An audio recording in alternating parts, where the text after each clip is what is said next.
Hello बच्चों, let's read this question. The question says the rate of gaseous reaction is equal to K into A into B.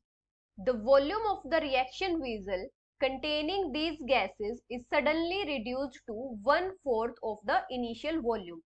The rate of reaction would be, and the options are 1/16, 16, 1/8 and 8/1. अभी अगर हम की concept की बात करें तो यहाँ पे हमारा की कॉन्सेप्ट क्या होगा?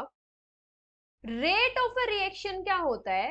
Rate of a reaction,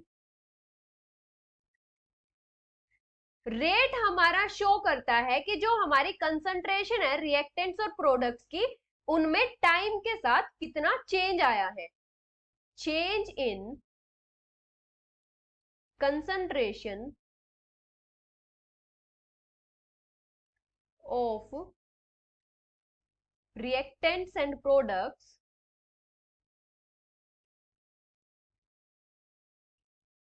with time. अभी अगर हम रेट लॉ के अकॉर्डिंग देखें तो हमारा रेट क्या होता है? रेट हमारा होता है proportional to molar concentration of reactants raised to some power, और वो जो पावर्स होती हैं वो हमारे रिएक्शन का ऑर्डर होते हैं with respect to that particular reactant. अभी हमें यहाँ पे रेट गिवन है. रेट हमें कितना गिवन है?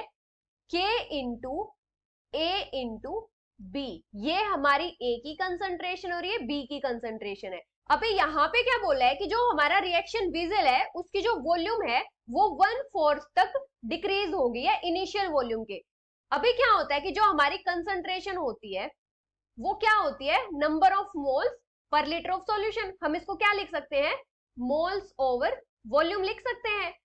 जितने हमारे मोल्स हैं और जितनी हमारी वॉल्यूम में प्रेजेंट है, तो इसको हम ऐसे लिख सकते हैं. अभी हमारे पास क्या है? अगर हम इनिशियल वॉल्यूम को V कंसिडर करें तो हमारे पास जो कंसंट्रेशन है A की वो कितनी आ जाएगी? Number of moles of A over volume. Volume तो हमारे कंटेनर की सेम ही रहेगी. अभी हमारी B की कंसंट्रेशन कितनी आ जाएगी? Number of moles of B over V volume. तो यहाँ पे हमारा रेट कितना आ जाएगा? Rate equals to K into NA over V into NB over V.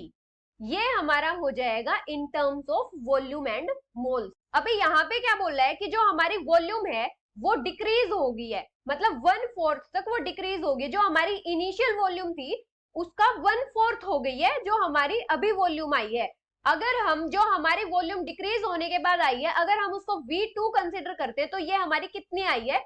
1/4 of initial volume. मतलब 1/4 ऑफ इनिशियल वॉल्यूम हमने कितनी कंसिडर की थी? V कंसिडर की थी. तो जो हमारा V2 है वो कितना हो जाएगा? V/4 के इक्वल हो जाएगा. अभी वॉल्यूम के चेंज होने से हमारी कंसंट्रेशन जो है रिएक्टेंट की उस पे भी इफेक्ट पड़ा होगा. अभी अगर हम A की कंसंट्रेशन को A2 कंसिडर करते हैं जो हमारी वॉल्यूम रिड्यूस होने के बाद आई है, तो हमारी जो A2 है वो कितनी हो जाएगी? हमारे मोल्स तो सेम रहेंगे Na, हमारी वॉल्यूम कितनी हो जाएगी? V/4 हो गई थी. तो हमारी यहाँ पे A2 की कंसंट्रेशन कितनी हो जाएगी? Na over V into 4. ये हमारी हो जाएगी A2 की कंसंट्रेशन. और जो हमारा Na ओवर V था वो कितना था? A था. A हमारा कितना था? Na over V. तो हम यहाँ पे क्या लिख सकते हैं कि जो हमारी A2 की कंसंट्रेशन है वो कितनी आ गई है? 4 टाइम्स ऑफ A आ गई है. अभी अगर हम रिएक्टेंट B की कंसंट्रेशन को B2 कंसिडर करते हैं तो ये हमारी कितनी हो जाएगी? NB over V upon 4. इसके लिए भी जो हमारा कंटेनर है उसकी वॉल्यूम तो सेम रहेगी, तो ये हमारी कितनी आ जाएगी? 4 times of NB over V. ये हमारी कंसंट्रेशन आ जाएगी B2 की.